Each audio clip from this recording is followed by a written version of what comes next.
the legal status of assisted dying in different countries. And this is one of the, well, it's legal. Well, surely it must be fine. It's legal. Look, they've made a decision. It's legal. You can off somebody. Have your mother-in-law killed. It'll be fine. It's the And that's legal what is that England? This is in fact UK. This is House of Dying. It's in MP's private business in Westminster, Britain. Yes. So they're from Ook. Ook. London, Britain is to debate whether to legalize assisted dying. This is from last November of 2024. Below is a list of the countries which allow people to end their lives and are considered doing so. Again, it's the usual list of places here, but the meaningful part of this article is that it is one of many that I found on different sites. And while they all word slightly differently, they all send the exact same message. Propaganda. This is another form of propaganda. The slow, insidious peppering with all of these ideas that, oh, well, it's legal here. It's legal there. We can just make it legal here and it'll be fine.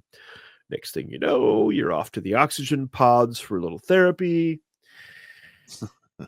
I can confirm and affirm that the United States also remains committed to what? This effort is ready to facilitate and end. Oh, okay, that's Ukraine. It's just some other video playing in our path.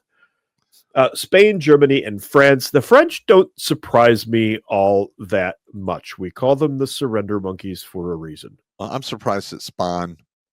I am a little surprised at Spain. They're usually not so morbid. But one of the other things that fine, I'll accept the cookies. I don't really care. That is happening is the NGOs that are running all of the money and everything like that. There are NGOs for that stuff too. Yep. And unfortunately, we've cut all their money off. Well, not all of it, but we will find it and cut it off when it comes from the United States. It needs to be found and cut off. Assisted dying around the world. Around 300 million people around the world have legal access to assisted dying, ensuring dying people do not suffer against their wishes. These laws have functioned safely and effectively for decades. No law has ever been repealed. There's the argument from authority again. The law is there. It's fine. Everything's fine. There's a law. You'll be fine. Pay no attention to that man behind the curtain. It'll be fine. Now just lay down in the oxygen chamber and we'll get you some therapy. Yeah, listen. Different models. Hang on a minute. This is the crazy part here. Okay. You can go to your library. You can check out a book on natural herbs. And there's all kinds of stuff growing in the wild that will handle whatever needs you have if you get to the point. You don't really need to involve the medical system or anything like that. All right. If you are done and say you have bone cancer, and they're telling you, well, pretty soon we're not going to be able to give you any more painkillers and you're just going to have to ride it in, and that's not an option to you. The information's in the library. Look it up for yourself. You may have to do a little leg work. Got bone cancer, and figure it out. Yeah. And listen, that's how people used to handle their business back in the day. They didn't have to involve the state. Yeah.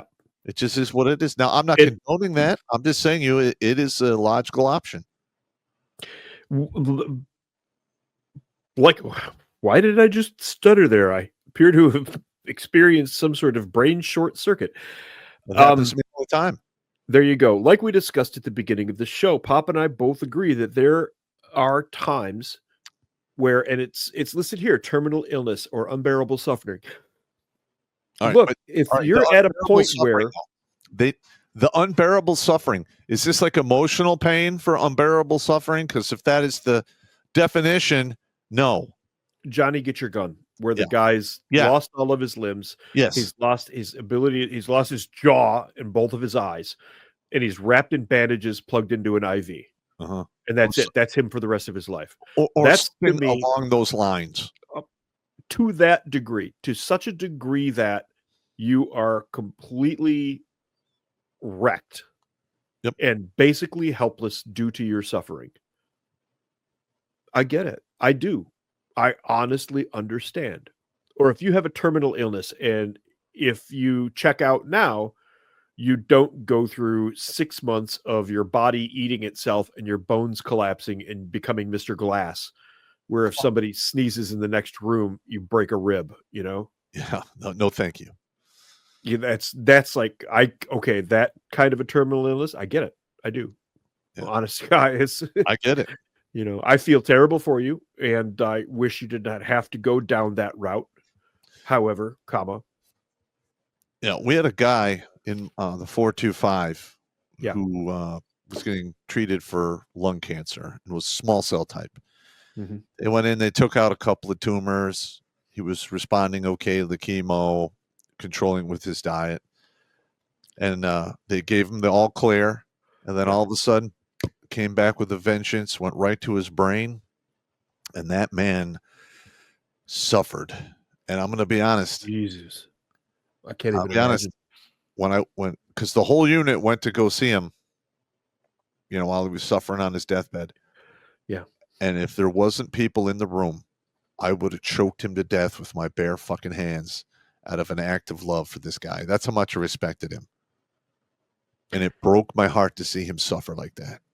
We had a guy, Dixon, who got into a motorcycle wreck, and we all went to see him, and he was in a similar state where there was nothing you could tell, there was nothing you could do.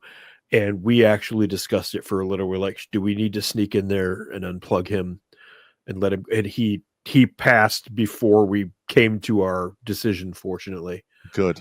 But we were seriously planning, hey, let's go unplug Dixon. The guy's he's done. Yeah. You know, like part of his skull was crushed in. Yeah. The machine was the only thing keeping his heart beating. He wouldn't respond to touch. A couple of us tried to grab his hand, see if we could get anything out of him at all. Yeah. And it just wasn't there anymore.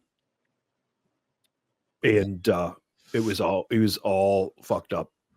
But he passed before we had to make that decision. So yeah. I get it.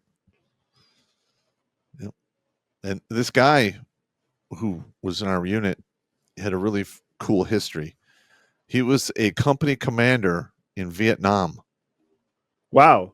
And out of the blue, when he was an older gentleman, he said, "You know, I think I'm gonna jump out of airplanes." He signed up for the goddamn unit. He was a hard-charging son of a bitch. Watch Grunt Speak live every Tuesday and Thursday at 8 p.m. Eastern. And if you want to join Pop for Supporter Sundays, go to redonkulous.com/donate and make a monthly pledge. A link is in the Meat Caser box.